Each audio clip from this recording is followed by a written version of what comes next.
Avant de parler du séminaire présidentiel de l'état-major du Rassemblement national, je voudrais avoir votre réaction sur l'ARCOM, la décision de l'ARCOM qui a sermonné Radio France sur le pluralisme politique, puisque à moins d'un an de la présidentielle, le groupe public a été mis en demeure par l'ARCOM. Pourquoi ? Pour avoir sous-représenté en journée votre parti, le RN. Écoutez sur RTL le député RN de la Somme, Jean-Philippe Tanguy, qui a réagi.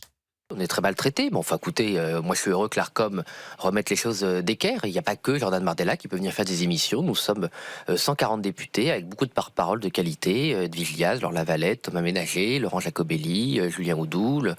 Il y a plein de personnes à inviter.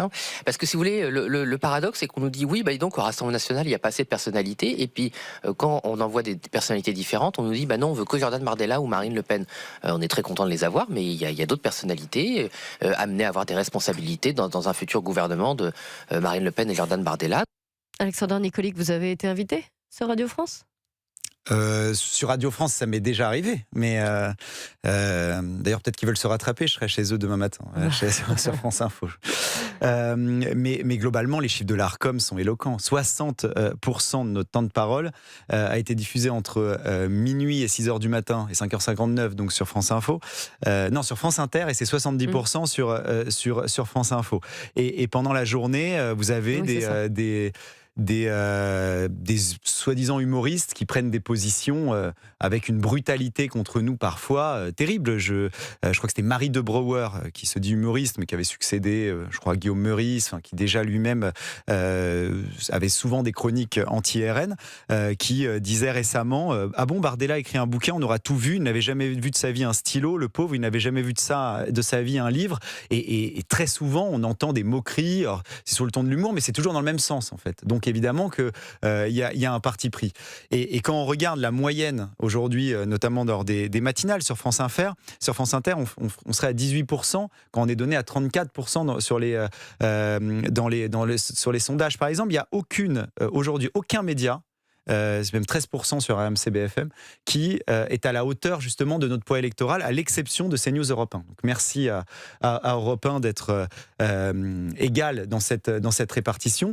Je remarque qu'il se justifie sur la répartie, donc les 60% et 70% entre minuit et 6h du matin, en disant qu'il s'agit d'un bug technique. J'allais vous dire, une erreur de logiciel. Mais le bug technique, il va toujours dans le même sens. Donc je pense que c'est évidemment pas un bug technique, c'est une ligne éditoriale. Et un bug technique aurait fait en sorte que très souvent aussi, les En Marche ou la gauche passeraient entre minuit et 6h du matin. Ce n'est jamais le cas.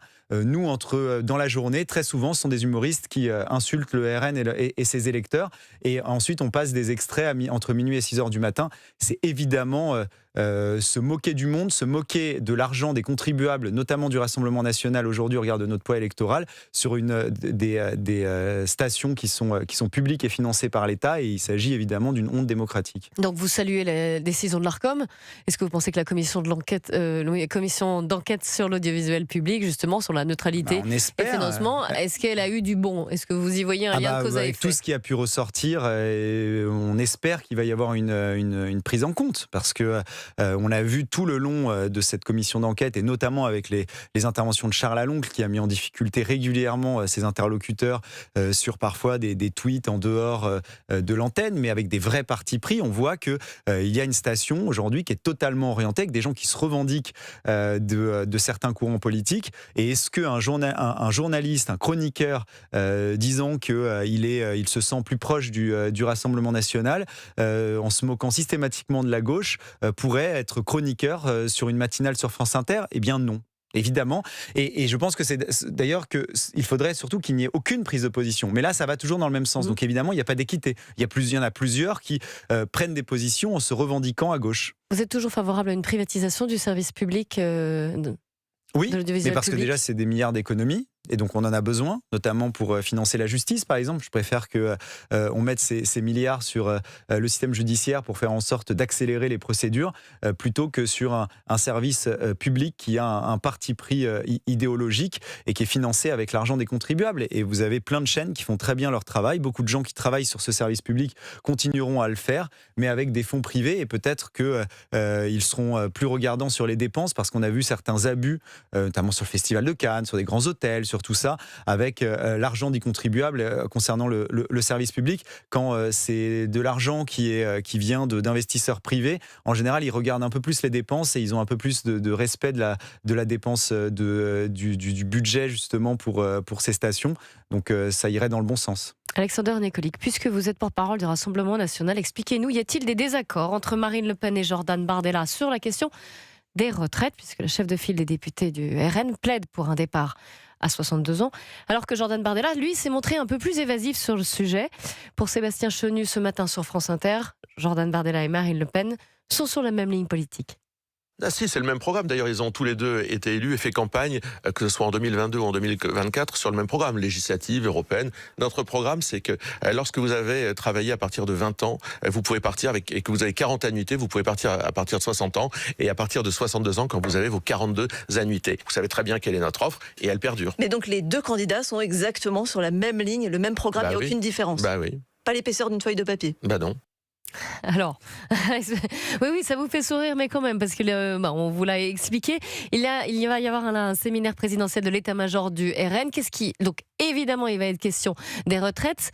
Est-ce que ce sujet va être tranché pour un minimum ça fait partie de clarté? Ça fait partie des sujets qui seront sur la table. C'est un sujet éminemment symbolique, vous le savez. Il y a une évolution des difficultés budgétaires. Moi, je suis convaincu que ce qu'on propose et la réforme des retraites que le Rassemblement national peut proposer, évidemment qu'elle va dans le bon sens parce que elle permet, et c'est tout le cœur du souci, de faire en sorte de favoriser ceux qui commencent à travailler tôt, qui vont par exemple vers l'apprentissage. C'est cette réflexion-là qu'on doit mener, savoir comment on va inciter les gens à aller vers des filières qui vont permettre par exemple que l'industrie trouve aujourd'hui une main-d'œuvre qui manque beaucoup.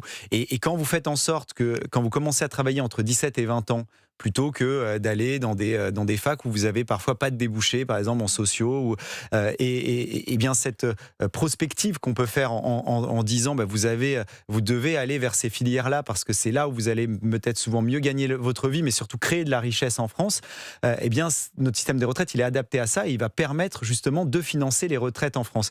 Et ils ne disent pas des choses différentes. Jordan Bardella n'a pas dit je ne suis pas d'accord. Il a dit qu'on doit voir les coûts, faire un point, mais c'est toujours ce qu'on fait, en étant le plus sérieux possible. On n'avance pas des choses par hasard, selon la situation budgétaire en France. Oui, mais vous savez que cet âge de départ légal, là, 62 ans, c'est éminemment symbolique, et que si jamais vous rajoutez un petit peu plus de libéralisme, comme semble vouloir le faire Jordan Bardella, c'est tout indien. Mais si c'est le cas, vous vous rapprochez aussi des autres partis, ça va changer la campagne présidentielle. Ça veut tout rien dire, parce que ce qu'on propose, si vous regardez le tableau justement du départ à la retraite, ce qui compte, c'est les annuités. Et aujourd'hui, vous savez, dans notre réforme, si vous commencez à travailler à 25 ans, il faut attendre 67 ans pour avoir une retraite à taux plein.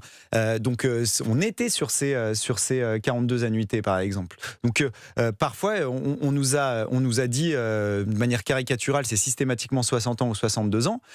C'est surtout le nombre, les annuités qui comptent, avec, c'est vrai, cet avantage, encore une fois, je le répète, quand on commence à travailler tôt. Parce que c'est surtout les annuités qui comptent, parce que pour Marine Le Pen, c'est surtout, apparemment, l'âge légal de départ qui compte.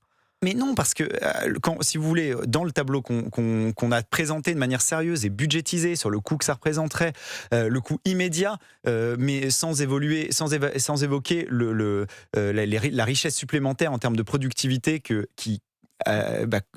ferait en sorte de voir évoluer positivement si on commence à travailler plus tôt, pour plein de gens, et notamment, je disais, des secteurs où il manque de la main-d'œuvre, eh bien, c'est assez clair. Et ce qu'on dit, c'est que pour avoir une retraite à taux plein, quand vous commencez à travailler après 20 ans, selon les âges, il faut travailler au moins 42 annuités. Et c'est important. Mais vous-même, vous m'avez dit que là, lors de ce séminaire présidentiel, ce qui se tient cet après-midi, il va y avoir un peu de clarification. C'est bien qu'il y a. Mais ça sera un des sujets qui sera évoqué. Je vous parle de la mesure, aujourd'hui, ce qu'on peut proposer. Ensuite, on va refaire un point, parce qu'à chaque fois, on est sérieux. Vous savez, les choses peuvent évoluer selon les difficultés budgétaires qui sont la conséquence de mauvais choix de nos adversaires politiques qui sont aux manettes entre une pseudo-droite qui a gouverné pendant très longtemps ce pays, Nicolas Sarkozy, et ensuite François Hollande, et maintenant la Macronie. On a vu une dette et un déficit public augmenter de manière exponentielle. Bien, face à ça, il faut s'adapter. Moi, je considère évidemment que notre mesure qu'on peut proposer, elle est adaptée pour recréer de la richesse dans ce pays et puis diminuer le déficit public, justement. Merci.